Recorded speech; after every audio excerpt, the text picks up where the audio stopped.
Shalom peuple de Dieu, j'espère que vous allez bien. Bienvenue à notre premier podcast concernant la guérison de l'âme. Vraiment, c'est dans la vision de soins pastoraux parce que le Seigneur nous a mis à cœur dans cette saison de pouvoir centrer nos messages concernant les blessures de l'âme parce que Satan attaque beaucoup nos cœurs. Et je vais vous inviter à avoir une réflexion. On va prendre le passage de Proverbe 27, verset 19. On va lire ce passage. Comme dans l'eau, le visage répond au visage, ainsi le cœur de l'homme répond au cœur de l'homme. Amen. On dit comme dans l'eau, le visage répond au visage. Or, on sait que dans l'eau, lorsque tu approches ton visage de l'eau, il y a ton reflet. Tout ce que tu fais, c'est ce que tu regardes dans l'eau. Et c'est pareil avec le cœur. C'est pour dire quoi? Que nous sommes tout simplement le résultat de nos pensées et de ce qui se manifeste à l'intérieur de nos cœurs. Et la Bible dit que Dieu ne regarde pas ce qui frappe aux yeux, mais Dieu regarde au cœur. De façon physique, de façon humaine, nous pouvons agir avec hypocrisie, mais en ce qui concerne les pensées de nos cœurs, on ne peut pas tromper notre conscience, on ne peut pas tromper notre cœur. Voilà pourquoi Satan ne nous attaque pas de façon superficielle, mais il attaque nos cœurs par des pensées, il attaque nos cœurs par des situations, il attaque nos cœurs pour que ça ne soit pas notre partie extérieure qui soit déformée, mais notre partie intérieure qui soit déformée. Il veut que notre nature soit transformée. Voilà pourquoi, avec le fardeau de changer les choses, le Seigneur nous a inspiré ce programme et nous prions. Et notre prière vraiment, c'est que par ces différentes vidéos qui seront postées de façon hebdomadaire, c'est-à-dire une fois la semaine, nous fassent beaucoup de bien. Et donc, on va énumérer quelques blessures ou quelques attaques que le diable envoie par rapport à notre cœur pour pouvoir nous affecter, pour pouvoir nous détruire. Le premier, on va noter, et tu pourrais même noter, on a le rejet. Le rejet. Le rejet, c'est ce sentiment de ne pas être accepté ou aimé. Sentiment d'exclusion.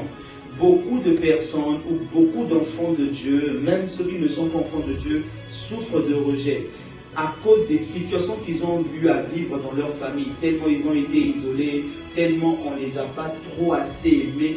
Et ce sont des personnes qui, même quand ils viennent là où les gens les aiment, ils n'arrivent pas à reconnaître cet amour-là. Ils n'arrivent pas à accepter cet amour-là parce que pour eux, on ne les aime pas. Beaucoup d'enfants de Dieu souffrent de rejet.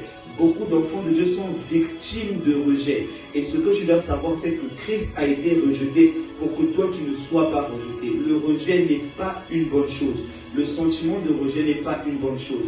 On va voir des personnes qui vont se bâtir un caractère. Ils vont se bâtir une carapace en disant que personne ne m'aime, mettre des statuts, se bâtir des convictions, se bâtir des principes, mais tout ça, en réalité, ce sont juste des personnes blessées, des personnes brisées. Être rejeté n'est pas une honte, ou sentir le rejet n'est pas une honte. Le Seigneur peut te faire du bien. On a aussi le sentiment d'abandon, sentiment d'être laissé seul, délaissé ou sans soutien. Beaucoup d'être laissé seul, délaissé ou sans soutien. Beaucoup de personnes souffrent du sentiment d'abandon. Peut-être qu'ils ont été abandonnés ou ils ont été, ce qui fait que ce sont des personnes qui ne supportent pas la solitude. Quand ils s'isolent dans une pièce seule ou quand il est seul à côté, il a du mal. Mais quand il vient aussi devant les gens, il a aussi du mal à se sentir bien. Donc c'est quelqu'un qui ne veut pas être avec les autres, mais être seul aussi le fait beaucoup de mal. Et beaucoup d'enfants de Dieu en souffrent. La Bible parle de la communion fraternelle, le fait de se soutenir mutuellement, de s'accompagner mutuellement. Mais beaucoup d'enfants de Dieu, même entourés, se sentent abandonnés. Même entourés, se sentent seuls.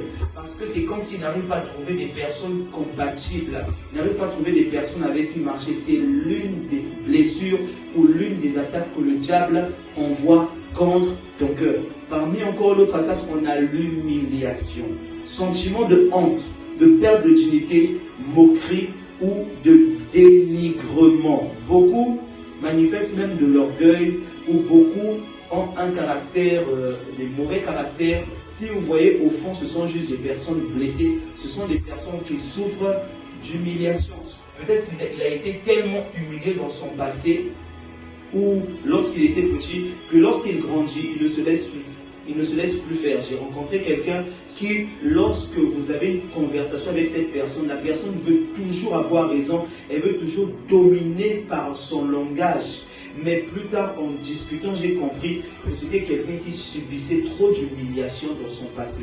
Donc moi, je me disais que c'était quelqu'un qui était peut-être mal éduqué, mal poli. En réalité, c'était une âme blessée, une âme brisée, qui s'est bâti un caractère en fonction des blessures qu'elle a. Et c'est ça la volonté du diable, avec ses différentes attaques, pour que nous puissions ne pas refléter la nature de Christ. Et puis on a aussi le sentiment où Satan attaque beaucoup aussi par la trahison. Sentiment de trahison par des proches, perte de confiance en autrui. Donc des personnes qui ont été tellement trahies, ont été blessées, à tel point qu'ils ont du mal à se confier, ils ont du mal à parler à certaines personnes, ou du mal, ils se renferment parce que pour eux, personne ne les aime, tout le monde sont des traîtres, et donc on a la trahison, sentiment de trahison par des proches, perte de confiance en autrui. Vous allez remarquer que des personnes qui ont été victimes de trahison ou victimes des blessures dans le domaine de la confiance ont maintenant du mal à se confier, ont maintenant du mal à faire confiance. Or, la Bible nous enseigne que le véritable amour ou l'amour selon Dieu consiste à ne pas soupçonner le mal.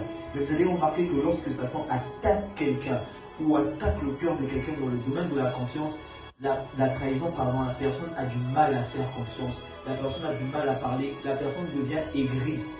Donc le diable, en fait, par ses attaques liées au cœur, veut tout simplement faire en sorte que nous puissions lui ressembler. Parce que c'est Satan qui a confiance en personne, c'est Satan qui est dans toutes ces choses-là. Et à part ça, on a aussi le sentiment d'injustice. Sentiment d'avoir été traité injustement, mal récompensé ou accusé faussement. Donc lorsque quelqu'un est attaqué dans le domaine vraiment des fausses accusations ou de l'injustice, cette personne a souvent tendance à se renfermer. Et lorsque la personne se renferme ou quand la personne en soi met des barrières, vous allez remarquer que il va toujours se comporter d'une manière à contredire la parole de Dieu. J'ai discuté avec quelqu'un qui, on était en train de... Des choses se disaient. Quelqu'un est venu le confronter, a commencé à dire des bêtises. Et la personne avait le pouvoir, la personne avait la capacité de pouvoir bloquer cela, de pouvoir contredire, mais elle s'est tuée. Et quand elle s'est tuée, elle a commencé à s'attrister. Je me suis rapproché de la personne et dit, mais pourquoi tu n'as pas réagi de telle manière? Elle dit, mais de toute façon, on ne croit jamais, j'ai jamais raison.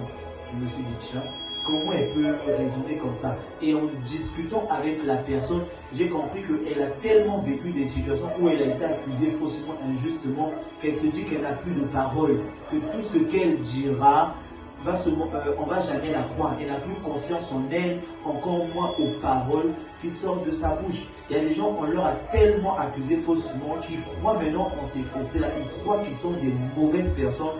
Ils croient même que faire le bien est un péché, tellement ils ont été accusés faussement. Et donc nos cœurs sont attaqués. Après, bon, je vais prendre la dernière. Ce n'est pas la dernière en général. Vous pouvez trouver encore bien d'autres. On va juste parler de la dernière selon les petites recherches. On a les abus et les violences. Donc des blessures causées par la violence physique, psychologique ou émotionnelle.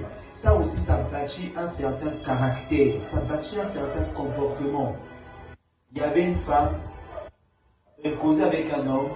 Et cet homme-là, dans les blagues, c'était vraiment son professeur, dans les blagues, il dit, je vais te taper.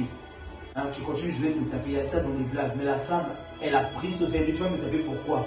Pourquoi? Et elle a commencé à être violente dans ses actions, violente dans ses paroles. La personne dit, calme-toi, je ne disais pas ça pour te faire du mal, etc. Et il s'est rendu compte que c'était quelqu'un, c'était une femme qui, dans son... Il y a ça dans les blagues. Mais la femme, elle a pris ce fait, tu vas me taper pourquoi? Pourquoi? Et elle a commencé à être violente dans ses actions, violente dans ses paroles. La personne dit, calme-toi, je ne disais pas ça pour te faire du mal, etc. Et il s'est rendu compte que c'était quelqu'un, c'était une femme qui, dans son enfance, en fait, a tellement été frappé, que le simple mot taper, même utilisé dans les blagues, a produit des barrières dans sa vie. Donc beaucoup d'enfants de Dieu sont victimes des blessures de l'âme. Mais comme on l'a dit en amont, c'est Satan qui attaque nos cœurs pour que nous puissions lui ressembler. C'est Satan qui attaque nos cœurs pour que nous puissions lui refléter. C'est Satan qui nous attaque pour que notre comportement, notre caractère soit totalement transformé négativement. Mais je prie que par ce programme, par ces podcasts, que le Seigneur t'affranchisse au nom de Jésus-Christ. Et donc, il y a ce dont on va parler aujourd'hui, c'est tout simplement, si tu veux vaincre ou triompher des blessures de l'âme, parce que ce podcast va donner des solutions, des astuces. Si tu veux triompher, aujourd'hui on parlera tout simplement de éviter de méditer sur les sujets et faire des choses qui apportent des bonnes pensées. Je répète, éviter de méditer sur les sujets qui blessent et faire des choses qui apportent des bonnes pensées.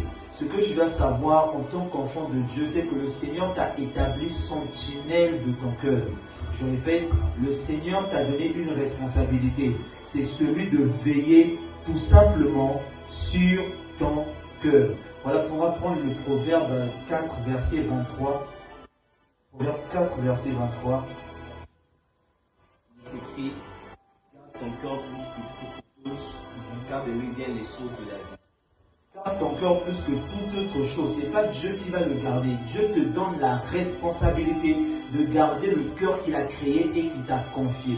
On va encore prendre Matthieu 12, verset 35. Matthieu 12, 35. L'homme bon tire de bonnes choses de son bon trésor, et l'homme méchant tire des mauvaises choses de son mauvais trésor. On dit l'homme bon tire des bonnes choses de son bon trésor, mais l'homme méchant tire les mauvaises choses de son mauvais trésor. Là, on est en train de parler tout simplement du cœur, que tout ce qui sort de ta bouche vient de ton cœur. Mais Jésus utilise un langage en disant que l'homme qui est bon tire les bonnes choses de son bon trésor. Donc, il se sert dans son cœur, il prend les pensées de son cœur, il prend les désirs de son cœur. Et on précise que tout ce qui est de ton cœur est tout simplement un trésor. Or, un trésor n'est gardé que par un gardien de trésor. Donc Dieu a fait de toi le gardien de ton cœur. Dieu a fait de toi la sentinelle du trésor de ton cœur. Et donc en tant que sentinelle, si tu veux vraiment triompher de ton passé, des blessures liées à ton passé, ce que tu dois faire en tant qu'enfant de Dieu, c'est tout simplement veiller sur ton système. Si tu veux vraiment triompher de ton passé, des blessures liées à ton passé, ce que tu dois faire en tant qu'enfant de Dieu, c'est tout simplement veiller sur ton système de pensée. Tu ne dois pas penser à n'importe quoi. Tu ne dois pas penser aux choses qui, on en parlera, tu ne dois pas penser aux choses qui acculent ton âme, qui viennent déformer ton âme, mais tu dois penser à la parole de Dieu. Tu dois penser à beaucoup de choses. Parce qu'en tant que sentinelle, c'est à toi de décider de ce qui doit rentrer ou de ce qui doit sortir de l'intérieur de ton cœur. Et Satan passe par les pensées. Je répète, Satan passe par les pensées pour attaquer ton cœur, pour déformer ton cœur. Pour déformer ton cœur. Donc dans le thème, on dit éviter de méditer sur les sujets qui blessent et faire des choses qui apportent des bonnes pensées. Parce que la transformation du cœur est tout simplement basée sur les pensées. Et donc lorsqu'on parle de méditer, on est en train de parler tout simplement d'être concentré sur son système, sur un sujet donné. Méditer, c'est se concentrer sur un sujet donné. Donc toutes les fois que tu restes calme et que tu commences à réfléchir par rapport à quelque chose, tu es en train de méditer sur cette chose. Mais si la chose pour laquelle tu es en train de méditer sont les pensées sataniques, que le diable te dit, sont des paroles que Satan envoie, bombarde dans ton esprit, ce que tu dois savoir, c'est que tu es en train de polluer ton âme. Parce que la Bible a dit, est-ce qu'on peut prendre Matthieu 4.4 ? Matthieu 4.4. Jésus répondit, il est écrit, L'homme ne vivra pas de pain seulement, mais de toute parole qui sort de la bouche de Dieu. On dit l'homme ne vivra pas de pain seulement, mais de toute parole qui sort de la bouche de Dieu. Habakkuk 2, verset 1. Habakkuk 2, 1. J'étais à mon poste. J'étais à mon poste. Et je me tenais sur la tour. Je veillais pour voir ce que l'Éternel me dirait et ce que je répliquerais après ma plainte. Il dit j'étais à mon poste et on peut relire le verset. J'étais à mon poste. Et je me tenais sur la tour. Je me tenais sur la tour. Je veillais pour voir ce que l'Éternel me dirait et ce que je répliquerais après ma plainte. Il dit j'étais à mon poste, je veillais. Et je verrai, on peut relire, je verrai. Je veillais pour voir ce que l'Éternel me dirait et ce que je répliquerai après ma plainte. Voilà, il est en train de dire, je me tiens à mon poste, j'étais en train de veiller. Et il dit un truc, il dit pour voir ce que le Seigneur me dirait.